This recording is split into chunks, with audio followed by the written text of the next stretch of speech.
X's on those, like, you saw the map and there were X's. Oh, they've already lost. The computer, they're defeated computer opponents. Okay, so you travel around North America fighting people. What's that? That was North America, right? I couldn't see the whole map. No, it's the world. It's the world. Oh, it's the world. So you travel around the world and then you're supposed to beat everybody from their own region.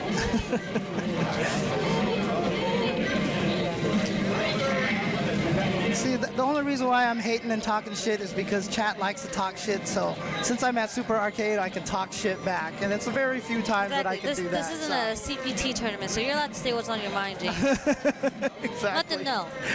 I love that tweet that you made with "suck my nuts, asshole." It wasn't even my tweet, no, too, it was which your was tweet. sad. I make sure I unretweet it and retweet it every now and then. Dude, everybody does, dude. So the people know. Dude, there's a side to James Chen. Well, I mean, to be honest with you, that's what I would have loved to have said in that moment. That's why I've never deleted it. I don't know where that moment came from, though.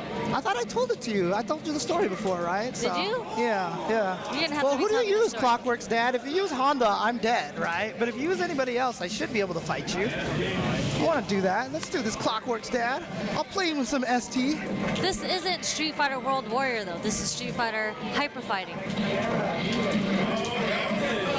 Dude, I have had the worst temper my whole entire life. So that rage clip against Sanchez, that was like, it's so infamous now, dude. I've actually never seen that video. I'm gonna need to see. Was this in Third Strike? What's that? No, it was because of it was like Mortal Kombat 9 and Marvel vs. Capcom 3. Okay. Yeah. Sanchez. Yeah, I got mad at Sanchez. Well, no, he was talking shit about me on commentary, and then I walked up and I just was like, fuck you, and you fucking suck, and all this other shit like that. Let the people know. I've done that a couple of times. That was clipped at Canada Cup. All of my dude. So there was that one video that was talking about me recently about being like one of the commentators and everything, and all the clips they showed in there were all clips of me being angry and salty, dude. Like there was like 3 clips in there of me being angry, and I was like, fair enough. Angry James Chen is the best James Chen. Dude, there was one time at Southern Hills Golf Land where some guy was like annoying the hell out of me. It was one of those guys that would tag along on dinners, like, and like no one invited him, but he would be like whatever. But he was one of those guys that liked to touch you and punch you in the arm and shit like that. You have no idea who he is. And he started like touching me in the arm, and I just turned around and I looked at him. I was like, "Don't touch me again," because I'm like not that kind of person, right? Yeah. And he was like, "Oh, okay," and punched me in the arm, and I said, "Look, nobody likes you. Get the fuck out of here. Like we don't fuck." And like he was like, "Oh, okay," and he's like trying to touch me again. He thought I was joking, and then like Vi stepped in between. He's like, "No, man, don't fuck with the Chinese man when he's angry, dude." So that's hilarious. If it was in our generation, you could have sued him for sexual harassment. Yeah, I know, right? Seriously. Get him banned from every tournament. APOC, dude. Oh man.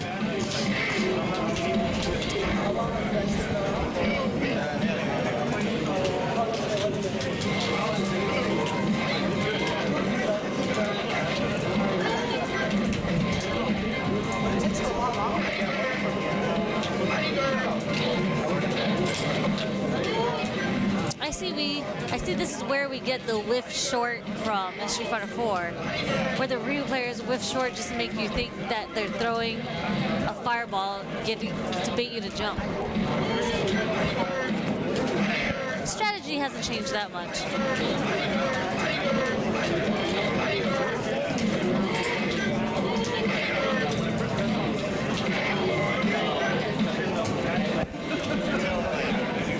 James Chen definitely got bars. Yeah, I know, right? The nice thing about that one Was it Marvel? What game was it where if you got thrown, everybody thought you cheated in the game? Like What's it was that? like, what was the game where it was like an unwritten rule where you're not allowed to throw people? Yeah, it was a lot of the Street Fighter 2s. Okay, so it was Street Fighter 2. Okay. It was during the Street Fighter 2 days. Like, literally, people would stab you in the arcade if you threw them and you didn't let them throw you back. Like, they would get hella mad. And it happened by accident a lot because it was a one-button throw. It wasn't jab plus short. It's just fierce, right? And so it's like Marvel. Yeah, it's like Marvel. So you get to throw a lot, and then you would have to oops, sorry, didn't mean to, and let the other guy throw you, even if it killed you. That was the rule in certain arcades, dude. It was so stupid. Yeah, I mean, there's a lot of elements to this game that are pretty stupid.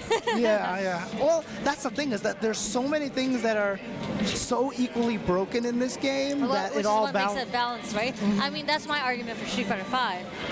Sort of, but Street Fighter 5's everyone's broken in the exact same way. Yeah, exactly. Yeah, So I mean, that's how you make it balanced because but I mean, it's linear. It's a little bit boring. It's a little bit boring, but it's balanced because all the top tiers are all broken. Right. Yeah. This game, everyone's broken, but broken in very unique, different ways, which is what makes it exciting. So. My excitement bar doesn't grow much from this game. That's because you haven't.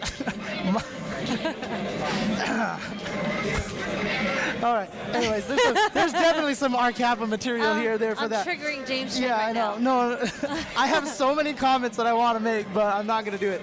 So, but I mean, like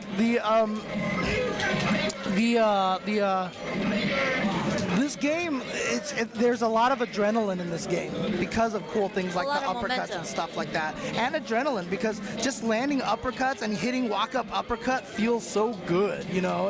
I mean, it is very disrespectful. I feel the same way if I did wake-up DP. I mean, not even wake-up DP, walk-up DP on someone else's wake-up in Street Fighter 5. Yeah. I would feel the same way.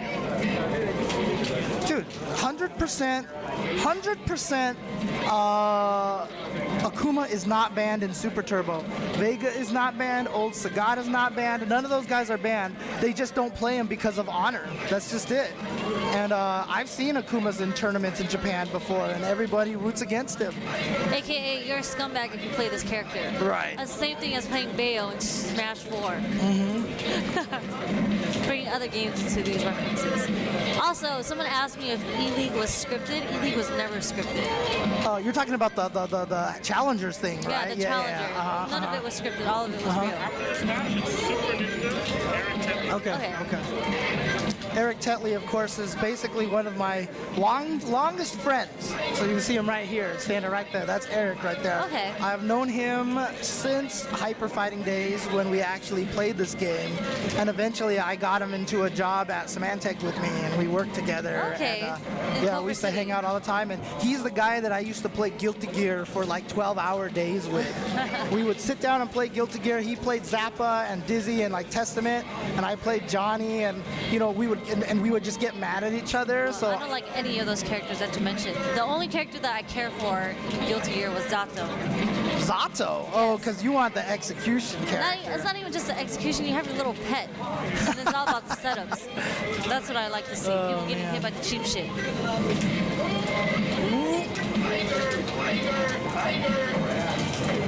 Nice whiff punish there. Team C-Slug. I remember Team C-Slug. Oh yeah, Team C-Slug. Team C-Slug, wasn't he the one that had like, oh no, I'm thinking of somebody else. So.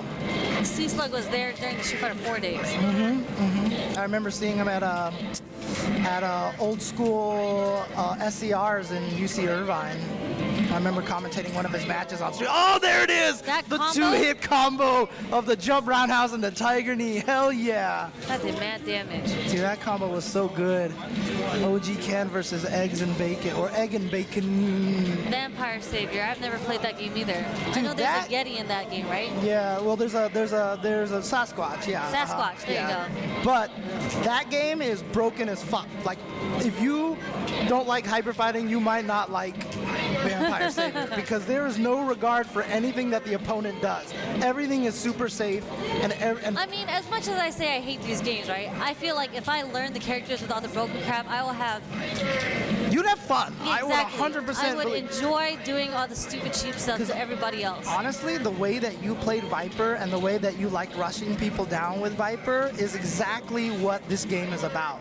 That's the thing. That's why I think you would actually like this game if you took the time to learn it. Oh! Wait, did that even combo? Yes, that was a combo. That was the CPS 1 chain. Okay, low yeah, short, that low looked short like it. chain into stand fierce that you had to do. That was like a very small frame window, and it was a glitch. It was a bug. What I'm so confused about is because these games didn't have training mode back then, how did people find out about these glitches? Dude, that's just the thing, is you just played it a lot, and sometimes something would happen, you'd be like, what the fuck? How did that happen? Yeah, so how do you recreate a situation like that because you're not exactly sure what happened? Yep, exactly. Then you just spent forever. And that's why I retweeted your tweet when you said that people are spoiled now with training mode. Yeah, we are. Because, 100%, you know, yeah. we get to go into the training mode. We like to figure out setups. We like to figure out glitches in the game.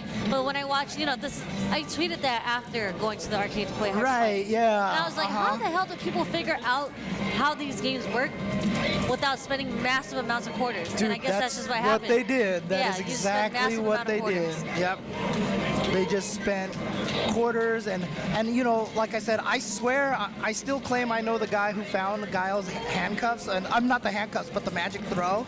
But he used to just go to the arcade and play the computer all day. That's it. He would just play Guile against the computer and do stupid shit, and then he found out how to accidentally magic throw, and then he just got good at that, and that was it. You just played all day, and that was it. So Yeah, and I would think that like it would kind of suck if you didn't know the people that ran the arcade, because when it's closing time, it's closing time. You can't go home and be like, hey, I want to pop in the disc into my console right now and play this online. Well, what you could do, and I know some people in this arcade used to do that, is stringing the quarter. That's what you could do. Oh yeah, I heard that. I mean, like that. My generation definitely never had to worry about that. But like, you put a string around a quarter, something like right. Tape it on the string. And you put it in the quarter and you pull it back out. Well, right? you wouldn't even have to pull it out. So if you were good at it, you would put it at just the right height that it would just barely hit the switch. Okay. And then you tape it to the cabinet, and then you could just brush the string, and it would just like as a yo-yo pull it up and down, and you would just add credits all day like that. And then whenever someone said he's stringing the machine, all you had to do was just like rip it and let the quarter drop in with the string, and you'd be like, I don't know what you're talking about, and that's the end of it. Wow. That's how a lot of people did shit, dude. You guys are scumbags back in the day. Dude, that's how we had to do shit back in the days, man. See, the real training people would have been like, you know what? I only have 4 quarters to spare for this entire day. I better do my best and not lose. And that's why people got so good at this game. Yeah. Because you had to make your quarter last, and when Vi was sitting there running the CVS2 machine, you had to beat him. Otherwise, everybody was losing money except that guy. Yeah. And when you were good, I remember because I at least played at Arcade Infinity. yeah, that's true. At least That's had true. tokens. What's that? Okay. Super Ninja. So, Mike, what would you ever do if you found someone stringing quarters in your arcade? What's that?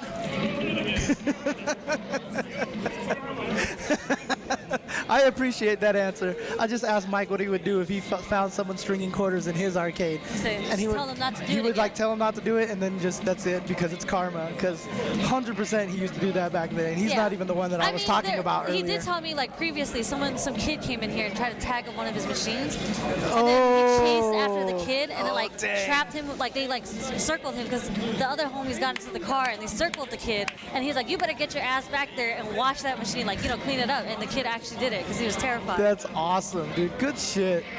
Give him a lesson, man. That's how you do. That's why, like, when people get caned in like freaking Singapore or whatever like that, I'm like, you think anybody's ever gonna go to Singapore and spray paint anything Yeah, ever exactly. again? Just get the ass beat. Yep. That's that Chinese raising, dude. Come on, man. That's what we had to deal. Well, that's what I had to deal with anyway.